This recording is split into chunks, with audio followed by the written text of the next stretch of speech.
I want to bring up something that's happened since we've been on the air. We talked at the top of the show about, I asked you whether Michael Cohen was afraid for himself or his family about these 3 days of testimony. Seems he has reason to be. This is a Republican congressman. His name is Matt Gaetz. Someone had to tell me how to say that. Sorry, Congressman. He tweeted this: "Hey, Michael Cohen, do your wife and father-in-law know about your girlfriends? Maybe tonight would be a good time for that chat. I wonder if she'll remain faithful when you're in prison. She's about to learn a lot, ... Now, Glenn Kirshner's not here anymore. I'm not sure if that's criminal, but it's certainly deplorable. I'm hedging whether to dignify this, but to call into, this is a congressman, you are scum. To call into question this man's fidelity, where I've never seen a better marriage in my life, but worse, to suggest that his wife, who's been by his side, might not be faithful. Who the hell do you think you are? Who the hell do you think you are? You are a congressman. Do your job. Aaron Blake.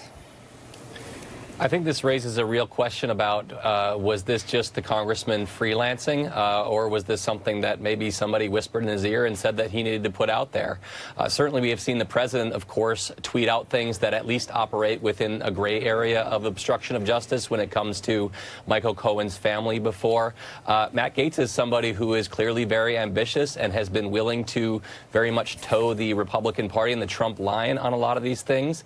And this is a very specific charge that and maybe other people have heard things that I haven't. I hadn't heard of this one before. So where is this coming from? Certainly the fact that it comes the day before Michael Cohen is delivering testimony in public on Wednesday is hard to dismiss as a coincidence.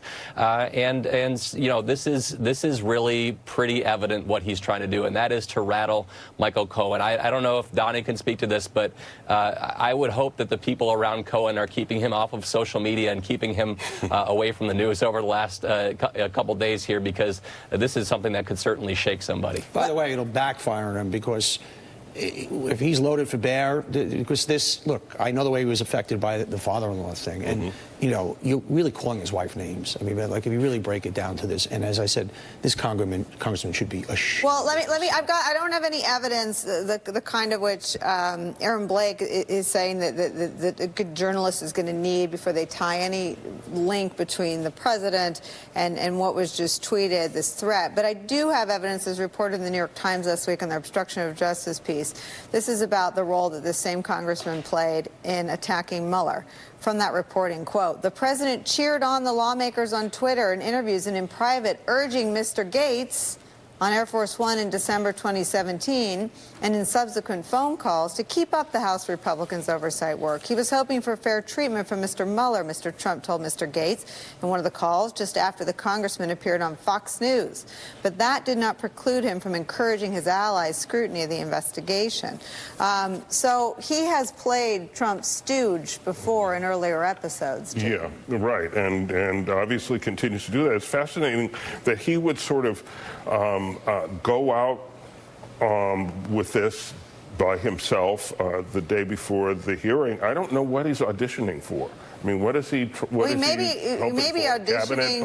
auditioning for an indictment. U.S. Code 1512 makes it a federal crime to threaten or attempt to threaten a witness to influence his testimony or cause him to withhold his testimony. Aaron Blake, I'm just dangerous enough with the law and the Twitter to throw that out there, but this seems like textbook attempt to tamper with the witness.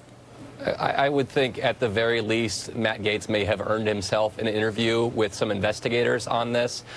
You know, this could be something that he totally did of his own volition, and maybe he'll defend himself on it. But, you know, the president is immune from indictment according to that DOJ policy. That is not something that applies to members of Congress. And so if he is getting himself in trouble, he's not as covered as the president is with these things. We've been talking all hour about numbness. I don't buy it. I don't think you're numb. I don't think any of us is numb. We should not let it go. No. that in the 4 o'clock hour today, a United States congressman tweeted this: "Hey, Michael Cohen, do your wife and father-in-law know about your girlfriends? Maybe tonight would be a good time for that chat. I wonder if she'll remain faithful when you're in prison. She's about to learn a lot." That is a threat. I'm thinking of Anthony Weiner when he was for, like, is this guy going to say I was hacked? This is so, the stench of this. I really want, I challenge the Republican leaders. You know, you can say Michael Cohen's a liar. You can say whatever you want. But, like, you are husbands and wives and fathers and mothers and sisters.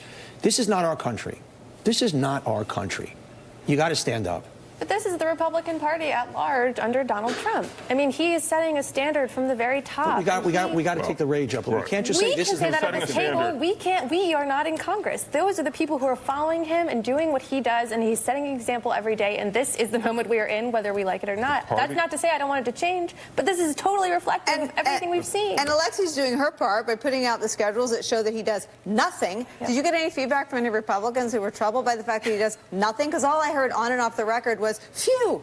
Right. Yes, people are happy. They say, like, thank God he's involved as he might be. But at the same time, I mean, again, what kind of standard does that set, or what kind of message does that set? And I will just say again, I hate to bring up Iowa. Literally, someone asked Julian Castro at an event if he would take executive time as president and if he had the will or the work ethic to be president. And everyone was like, well, if you're not golfing all the time, you'll be fine. Aaron Blake, let me ask you if you're seeing any condemnation of this threat for a witness, really, who's going to testify before Democrats and Republicans. This seems to me to be a moment that transcends partisanship in Washington, if I could be so naive as to say that. Anyone coming out and criticizing this threat to Michael Cohen? I haven't gotten a chance to sift through the reactions, but I will say that I noticed that there were many more responses to the tweet than retweets or favorites. This seems to be something that is going to blow back on him. At the same time, I would imagine that Gates knew exactly what he was getting into when he tweeted this. This is very much in character for him. This is the game, as we've been talking about, that he's been playing for a very long while. If there was one member of Congress who you would expect to have sent that tweet out, he is the one who I would have guessed would have done this. You wonder if, if you're Nancy Pelosi and a member of Congress is attempting to intimidate a witness, tamper with a witness the day before he testifies in public and the day he is, in fact, testifying before another committee. Maybe you would think this is contempt of Congress. And censure him. We'll see. We'll see. My thanks to Johnny, Eugene, Alexi, and Aaron. That does it for our hour. I'm Nicole Wallace. MTP Daily starts right now with my friend Chuck Todd. Hi, Chuck. Hi, Nicole.